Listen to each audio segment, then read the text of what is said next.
नमस्कार विद्यार्थ्यांनो, मराठीच्या 12वीच्या मराठीच्या पाठ्यपुस्तकातील कथा साहित्य प्रकारामधली गडी ही कथा आपण पाहिलेली आहे. आणि आता पहिली कथा शोध ही व.पु. काळेंची ही आज आपण पाहणार आहोत. लेखक व.पु. काळे यांचा कालावधी 1932 ते 2001. बघा, लेखक परिचय. मराठीतील सुप्रसिद्ध कथालेखक, निबंधकार, नाटककार, कादंबरीकार. कथानकाचे अनेक त्यांचे लोकप्रिय कार्यक्रम लोकप्रिय झालेले आहेत, कारण कथा आकर्षकपणे सांगण्याची त्यांची एक विलक्षण हातोटी, त्यामुळे ते एक प्रसिद्ध कथाकार आहेत. लोंबकळणारी माणसं, पण माझ्या हातांनी, पेन सलामत तो, ब्रह्मदेवाचा बाप, गुलमोहर, कर्मचारी, कारे भुललासी, एक सके, वन फॉर द रोड, माया बाजार, स्वर संवादिनी, वलय, मी माणूस शोधतोय, असे अनेक कथासंग्रह प्रकाशित आहेत. आकर्षक कथानके, ओघवती निवेदन शैली आणि चटपटीत संवाद यामुळे वपुंची कथा वाचक प्रिय होते. ही वाट एकटीची, पार्टनर या कादंबऱ्या, त्याचबरोबर रात्र नको चांदणी हे नाटक आणि प्रपंच पुन्हा प्रपंच या आकाशवाणीवरील लोकप्रिय नभोनाट्याचे संग्रहही प्रकाशित आहेत. महाराष्ट्र शासनाचा पुरस्कार, पु.भा. भावे पुरस्कार, भावे फाउंडेशनचा पुरस्कार इत्यादी पुरस्कारांनी त्यांना सन्मानित करण्यात आलेलं आहे. असे हे लेखक व.पु. काळे यांची आज आपण शोध ही कथा पाहणार आहोत. या कथेत लेखकांची एक विलक्षण कथा लेखनाची एक विलक्षण शैली आहे. कुठली म्हणजे कथेचा आरंभ हा मनाचा पकड घेणारी असते, आणि अशीच ही कथा सुद्धा आहे की हे आपल्या मनाची पकड घेते. आणि ह्यामध्ये अनु या व्यक्तिरेखेचा विकास, हा कथानकातील प्रसंग, अन्य पात्रांशी येणारा संबंध आणि निवेदन यामधून कसा घडत जातो. म्हणजे या पात्रातील प्रमुख व्यक्तिरेखा आहे ती अनु, आणि तिचा विकास कसा घडत जातो हे या कथेमध्ये कथाकारांनी सांगितलेले आहे. त्याचबरोबर कथाकाराने कथेतील प्रसंग, उपकथानक यांची एकत्र गुंफण इतक्या सुंदर प्रकारे केलेली आहे हे आपल्यास पाहायला मिळेल. विविध प्रसंगी कथानकाला आकस्मिकरित्या मिळणाऱ्या कलाटण्या, त्याच्यातून निर्माण होणारे नाट्य, त्याचबरोबर अनु आणि तिचा 1 रुपयाचा शोध, ह्या सगळ्यांभोवती हे कथानक कसं फिरत राहतं आणि कथेच्या शेवटी या रहस्याचा कसा उलगडा होतो हे याच्यातून आपल्याला समजतं. आणि सगळ्यात महत्त्वाचं, त्यामुळे ही कथा अतिशय वाचकप्रिय होते. त्याचबरोबर कथेचा विषय, पात्रे, प्रसंग यांच्या दृष्टीने अनुकूल भाषा, चटपटीत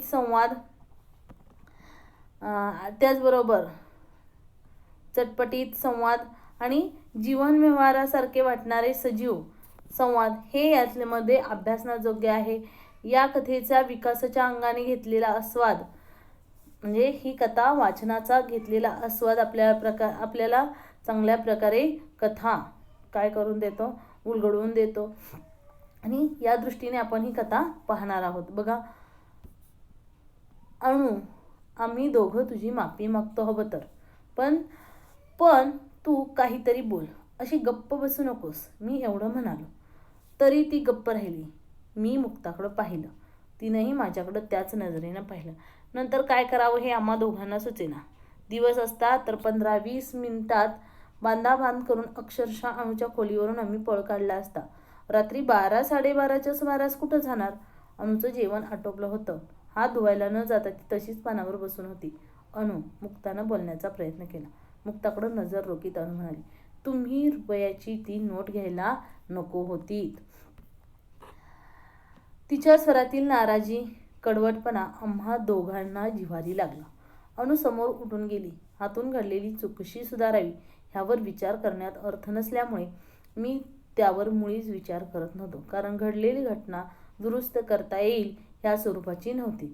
सकाळपर्यंतचे काही तास अनुच्या खोलीवर कसे काढायचे एवढाच प्रश्न होता. एकमेकांशी ह्या विषयावर न बोलता तोच प्रश्न दोघांना सतावतो आहे हे दोघांनी ओळखलं होतं. आता बघा, ही जी अनु मुलगी आहे तर हिच्याभोवती हे सगळं कथानक फिरत राहतं, आणि यातली ही अनु प्रमुख व्यक्तिरेखा. तर या अनुकडे लेखक आणि लेखकाची पत्नी काय झालेले आहेत, मुंबईला राहायला गेलेले आहेत. आणि मग तिच्या खोलीवरती राहायला गेल्यानंतर अनु नोकरी करते आणि ती नोकरीवरती गेलेली आणि इथं पाठीमागं लेखकांना त्यांचे मित्र भेटायला येतात आणि मग ते रिक्षाने जायचं ठरवतात. त्यावेळी त्यांच्याकडे पैसे सुटे नसल्यामुळे 1 रुपयाच त्यांना कमी पडत असतो आणि मग इकडं तिकडं शोधल्यानंतर अनुच्या टेबलवरती त्यांना 1 रुपयाची नोट दिसते आणि ते काय करतात, ती नोट त्यांच्या मित्रांना देऊन टाकतात. आणि नंतर जेव्हा अनु माघारी येते आणि त्या टेबलावरची नोट तिला दिसत नाही, त्यावेळी ती काय करते की त्या दोघांना म्हणते की माझी ती नोट द्यायला नको होती आणि मग ती नोट दिल्यामुळे ती दुःखी होती. आता लेखकांना समजत नाही की बघितलं तर 1 रुपयाची नोट, परंतु ही अशी का, म्हणजे 1 रुपयासाठी ती का अडून बसलेली आहे. आणि मग तिनं नाईलाजानं नाराजीनं जेवण केलेलं आहे आणि तशीच ती पानावरती बसून राहिलेली आहे. लेखक म्हणतात की आता आम्ही दोघं, म्हणजे लेखक आणि लेखकाची पत्नी, ते म्हणतात की हा मी हवं तर तुझी माफी मागतो, पण तू अशी अबोल राहू नकोस. ते बोलत नाही कारण तिची 1 रुपयाची नोट ती त्यांनी त्यांच्या मित्राला दिलेली असते आणि त्यामुळे तिनं अबोला धरलेला असतो. आणि म्हणून लेखक म्हणतात की तू बोल काहीतरी, अशी गप्प बसू नकोस. आणि असं म्हणत म्हणत त्यांनी त्यांच्या पत्नीकडे पाहिले, पण त्यांना सुद्धा की काय करावं हे सुचेना झाले. लेखक म्हणतात की म्हणजे दिवसभर ही नोकरी करून आलेली आणि संध्याकाळची वेळ आहे आणि जवळजवळ म्हणजे तिची नाराजी दूर करण्याचा खूप प्रयत्न केला, परंतु याच्यामध्ये बराच वेळ गेलेला आहे आणि आता रात्रीच्या अक्षरशः 12-12:30चा सुमार. जायचं तरी कुठं, इतका म्हणजे लेखकांना सुद्धा या गोष्टीचं खूप वाईट वाटलेलं आहे आणि असं वाटायला लागलंय की ही खोली सोडून जावी, ही कसं तरी हिच्या म्हणजे खोलीतून बाहेर पडावं. परंतु आता रात्रीचे 12-12:30चा वेळ आहे, आता जायचं तरी कुठं. लेखक म्हणतात की दिवसाची वेळ असते तर अक्षरशः आम्ही काय केलं असतं, आमच्या सामानाची काही मिनिटातच बांधाबांध करून पळ काढला असता, असं ह्या अणूनं त्यांच्याशी व्यवहार केलेला आहे. परंतु ह्याच्या पाठीमागचं काय कारण आहे हे मात्र लेखकांना समजलेलं नाही. आणि मग ती फक्त म्हणते की तुम्ही माझी 1 रुपयाची नोट द्यायला नको होती आणि तिच्याही स्वरातली जी नाराजगी आहे तिची व्यक्त होती. आता लेखक म्हणतात की हातून घडलेली आता चूक सुधारायची तरी कशी, कारण कितीही जरी महत्त्वाची असली नोट तरी आता ती परत मिळणं अशक्य आहे ना, कारण तीच ज्या मित्राला दिली त्यांनी कुठल्या रिक्षावाल्याला दिली असेल काय, म्हणजे याचा संबंध लागणं फार अवघड आहे. आणि त्यामुळं त्यांनी त्याच्यावर मुळीच विचार केलेला नव्हता, कारण ती घटना घडून गेलेली आहे, त्याच्यामध्ये आता दुरुस्त करण्यासारखं काहीच नव्हतं. फक्त प्रश्न होता तो आता ही रात्र कशी काढायची. आणि या विषयावरती म्हणजे ते दोघं काही न बोलता त्या दोघांना हे प्रश्न सतावतो आहे. पुढं बघा, सकाळी तरी जाताना आम्ही काय करणार होतो, 100 वेळा बाई ग आमचं चुकलं असंच म्हणत अपराध्याप्रमाणे जिनावर उतरणार होतो ना. छे, it was just a problem आणि ब्लेम सुद्धा. सकाळीच पुन्हा सोडताना आज रात्री अनुच्या खोलीवर असा काही प्रकार घडणार आहे असं कुणी सांगितलं असतं तर आम्ही त्यावर विश्वास ठेवला असता काय. बाब निव्वळ 1 रुपयाची आणि तेवढ्यासाठी अनु असं करील, इतक्या वर्षांचा स्नेह विसरून अपमान करील, शक्य आहे. ती अनु इनामदार आहे हे आम्ही विसरलो. तिच्या विक्षिप्त स्वभावाचा आम्हाला विसर पडावा, ह्यात तिची काहीच चूक नाही. तिचा हा असला विक्षिप्त स्वभाव मला खरं तर आवडलेला अगदी पहिल्यापासून, म्हणजे BA नंतर तिनं आबासाहेबांचा निरोप घेतला तेव्हापासून. तिनं घराला रामराम ठोकला हेही आबासाहेबांकडून समजलं. बघा, आता लेखक म्हणतात की हे आम्ही रात्र कशी तरी काढायची, पण आता सकाळी जाताना तरी तिला काय सांगायचं, आम्ही काय करणार होतो, फक्त 100 वेळा चुकलं ग बाई आमचं, ती 1 रुपयांची नोट आम्ही द्यायला नको होती असं म्हणत अपराध्याप्रमाणे जिना उतरणार होतं. आणि हा तर मोठा प्रॉब्लेम. बघा, लेखक म्हणतात प्रॉब्लेम नाही ब्लेम सुद्धा, म्हणजे तिनं आमच्यावरती आरोप केला की ती 1 रुपयांची नोट. लेखक म्हणतात की पुन्हा सोडताना सकाळी आज म्हणजे अनुच्या खोलीवर असा काही प्रकार घडेल असं कोणी सांगितलं असतं तर आम्ही त्यावर विश्वास ठेवला असता काय. बाब बघितली तर फक्त 1 रुपयाची, पण अनु त्यासाठी असं करील. इतक्या वर्षाचा स्नेह, म्हणजे लेखक आणि अनुचे वडील दोघे चांगले मित्र आहेत, मग इतका वर्षां आणि घरचे संबंध सुद्धा त्यांचे चांगले आहेत, त्यामुळं इतक्या वर्षाचं प्रेम ते विसरून आपला अपमान करेल हे शक्य आहे का. त्यावेळी ते म्हणतात की हां, अनु इनामदार आहे हे आम्ही विसरलो, कारण तिचा तो विक्षिप्त स्पष्ट बोलणं हा तिचा स्वभाव. मग लेखक म्हणतात की तिच्या या विक्षिप्त स्वभावाचा आम्हाला विसर पडावा, यात तिची काहीच चूक नव्हती खरं तर, परंतु लेखक म्हणतात की हा तिचा असला विक्षिप्त स्वभाव मला मात्र खरोखर आवडलेला, अगदी पहिल्यापासून. म्हणजे पहिल्यापासूनच ती अशी स्पष्ट बोलणारी, मनात म्हणजे खरोखर तो स्वभाव खूप चांगला असतो. म्हणजे स्पष्ट बोलणं, समोरच्याला एखाद वेळेस राग आला तरी चालेल, परंतु पाठीमागं ते अशा व्यक्ती पाठीमागं कुणाच्याही कसलाही विषय काढत नाहीत, पाठीमागं कुणाची निंदा नालस्ती करत नाहीत. मग लेखक म्हणतात की म्हणून हा स्वभाव मला फार आवडलेला अगदी पहिल्यापासून. म्हणजे सगळ्यात पहिल्यांदा तिने BA केलं आणि आबासाहेबांचा निरोप घेतला तेव्हापासून, आणि तिनं घराला राम ठोकला. हे सुद्धा लेखकांना त्यांच्या मित्रांकडून, आबासाहेबांकडून समजलेलं. बघा, लेखक म्हणतात की आबासाहेबांकडे मी सहज चक्कर टाकली, एक रुटीन म्हणून, म्हणजे एक सवय म्हणून असंच आबासाहेबांकडं चक्कर टाकली आणि इकडच्या तिकडच्या गप्पा झाल्या आणि सहज विचारलं, आबासाहेब अनु दिसत नाही कुठं? अनुनं घर सोडलं. बघा, आणि त्यावेळी लेखकांना समजलेलं आहे की अनुनं घर सोडलेलं आहे. ते सहजच गेलेले आहेत आणि इकडच्या तिकडच्या गप्पा झाल्यानंतर अनु दिसली नाही म्हणून लेखक अणूबद्दल विचारतात. त्यावेळी आबासाहेब सांगतात की तिनं घर सोडलं. आता घर सोडल्यानंतर लेखक म्हणतात, तिचे आबा म्हणतात 5 वर्षांपुरतं. मी नाही समजलं. त्याचा असा आहे, प्राप्तेषु षोडशे वर्ष हा नियम आपण फक्त मुलांच्या बाबतीत सांभाळतो, मुलींनाही तोच न्याय लावायला हवा, आणि अनुसारख्या मुलीच्या बाबतीत तर ही सवलत प्रथम हवी. ते सगळं मान्य आहे, पण घर सोडायचं कारण फक्त 5 वर्षांसाठी. पण का? तिनं माझ्यासाठी केवळ 5 वर्षाची सवलत दिली म्हणजे काय? पण 5 वर्ष तर घर सोडून गेली आहे, ते तिच्यासाठी नाही तर माझ्यासाठी, असं अनु म्हणते, मला वाईट वाटू नये म्हणून. बघा, लेखक काय म्हणतात की तिनं घर सोडलं. त्यावेळी लेखकाला आश्चर्य वाटतं नाही म्हणून लेखक म्हणतात की त्यावेळेस ते सांगतात की 5 वर्षापुरतं. लेखक म्हणतात मी नाही समजलं. तर ते आबासाहेब सांगतात की म्हणजे आपण मुलांना मुलं काय करतात, मुलांचं शिक्षण वगैरे झालं की मुलांना नोकरीसाठी कशासाठी आपण बाहेर जायची परवानगी देतो, पण मुलींच्या बाबतीत असं आपण करत नाही. आणि मग हा जो नियम आहे प्राप्तेषु षोडशे वर्ष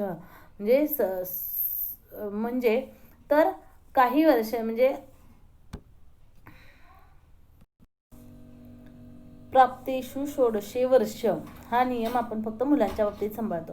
म्हणजे ह्या संस्कृत पूर्ण सुभाषिताप्रमाणे त्याचा अर्थ असा आहे की 16 वर्षानंतर वडिलांनी म्हणजे आपल्या मुलाबरोबर मित्राप्रमाणे वागावं, मुलीबरोबर, त्याचबरोबर सुनेबरोबर.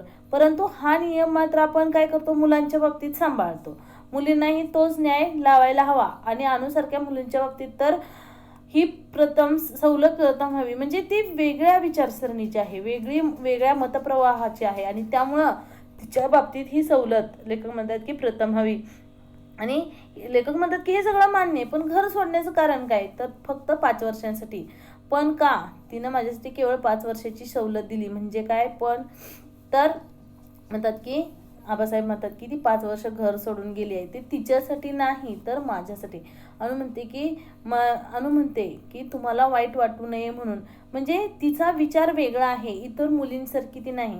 म्हणजे माणसानं जन्माला आल्यानंतर त्या व्यक्तीला काहीतरी स्वातंत्र्य असतं, आणि त्या स्वातंत्र्याचा त्या व्यक्तीनं पुरेपूर उपभोग घेतला पाहिजे, असं तिचं मत आहे.